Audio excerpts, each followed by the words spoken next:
alunos, aqui é a professora Eline e hoje eu estou aqui para iniciarmos mais um capítulo da nossa disciplina de ciências. Hoje nós iremos estudar o tema 8, que fala sobre a pressão atmosférica. Nós vimos que o ar tem massa. Por ser atraído pela massa da Terra, tem peso. O peso do ar é uma força que atua sobre tudo que se encontra imerso na atmosfera. Ele é responsável pela pressão que a atmosfera exerce sobre os corpos que se encontram na superfície da Terra. Essa pressão é conhecida como pressão atmosférica. Para entendermos melhor o que é isso, vamos usar o significado da palavra pressão bastante popularizado. A palavra pressão significa o ato de apertar. E na pressão atmosférica, o que aperta o quê? O ar aperta tudo que está mergulhado na atmosfera. E para que lado o ar faz pressão? Observe o desenho de um desentupidor de pia. O esquema nos dá uma ideia sobre a influência da pressão do ar no nosso dia a dia. Quando nós pressionamos um desentupidor de pia sobre uma superfície lisa, como uma peça de azulejo, o ar do seu interior é retirado.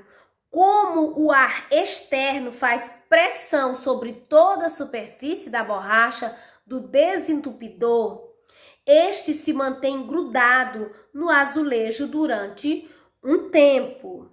Então, nós voltamos à nossa pergunta inicial. Para onde o ar faz pressão? A resposta é: o ar faz pressão para todos os lados, como nós vimos na imagem do desentupidor de pia. E quais outros exemplos nós podemos perceber no nosso dia a dia a respeito da pressão atmosférica? Ao tomar aquele suco refrescante, você já se perguntou como o líquido sobe pelo canudinho? A diferença de pressão explica tudo. Mas qual a relação da pressão atmosférica com tomar um suco no canudinho? Se você não sugar pelo canudo, o líquido continuará dentro do copo, ou seja, a pressão dentro e fora é a mesma. A pressão dentro e fora do canudo são iguais. O líquido só sobe pelo canudo se modificarmos a pressão em seu interior. Como se faz isso? É o sugar. Quando fazemos isso, a pressão fora do canudo continua a mesma, mas a pressão dentro do canudo diminui. O líquido sobe pela diferença de pressão. A pressão fora do canudo é maior do que dentro do canudo, empurrando o líquido para cima. Então, qual conclusão nós podemos obter? Que o líquido ele sobe pela diferença de pressão. A pressão fora do canudo é maior do que dentro do canudo, então empurra o líquido para cima. Outro exemplo que nós podemos obter, e você pode fazer em sua casa, é pegar um copo e enchê-lo até o meio com água. Depois você tampa com um papel e vira esse copo. Pegue um guardanapo, um copo e encha até o meio. Depois tampe o copo com o guardanapo, segure e vire. Por que isso acontece? Porque a pressão dentro do copo está sendo igual à pressão exercida sobre o papel, então mantendo um equilíbrio. Um outro exemplo que nós podemos perceber também é a ação da pressão no nosso corpo. Então você poderia me perguntar: professora, por que nós não somos esmagados, já que a pressão é exercida para todos os lados? Porque no nosso corpo também existe pressão. Você já deve ter ouvido alguém dizer que foi medir a pressão.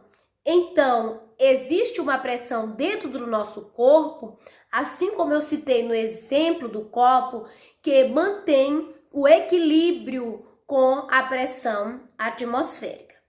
E quem foi que estudou pela primeira vez a pressão atmosférica? O ar atmosférico foi o primeiro gás a ter a sua pressão medida.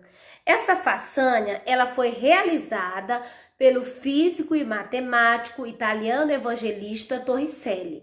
No ano de 1643, ele criou o tubo de Torricelli, que hoje nós conhecemos como barômetro de mercúrio.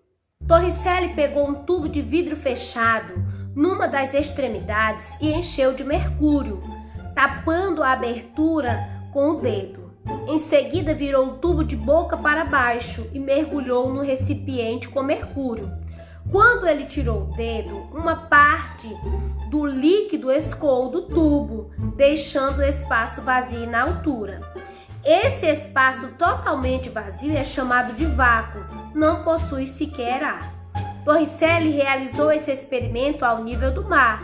Mediu então a altura da coluna de mercúrio e verificou que era de 76 centímetros, mas porque só parte do mercúrio desceu pelo tubo. Torricelli explicou que o mercúrio do tubo ele é sustentado pela pressão atmosférica que atua sobre a superfície do mercúrio colocado no recipiente. Então, por esse motivo, ele permaneceu a coluna nessa altura.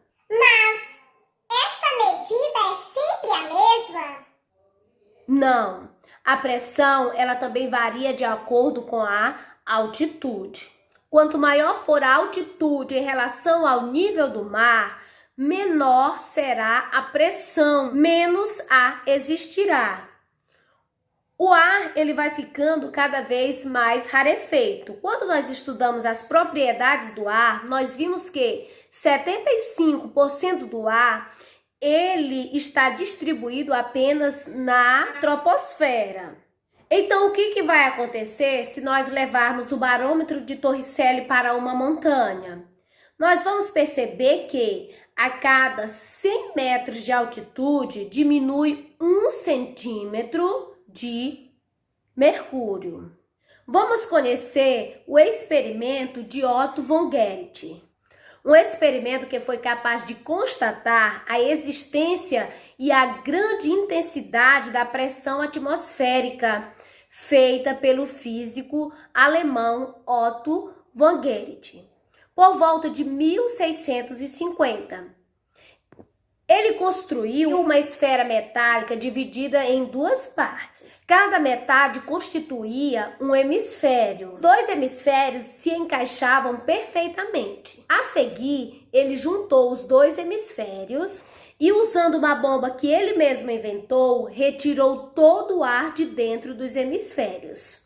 Nesse momento, os hemisférios ficaram juntos e, apesar de não estarem colados ou parafusados, a tentativa de separá-los manualmente foi improdutiva. Von Guericke só conseguiu separar os hemisférios quando colocou 8 cavalos de cada lado puxando a esfera. Estes são apenas alguns dos exemplos da pressão que é exercida sobre a Terra. Então, nós vimos que a pressão atmosférica ela é exercida sobre tudo que existe na nossa atmosfera terrestre e que ela faz pressão para todos os lados. Muito obrigada a todos, fiquem com Deus e vamos à nossa agenda. A nossa agenda vocês irão copiar e responder a atividade da página 133 e enviar via Google Classroom.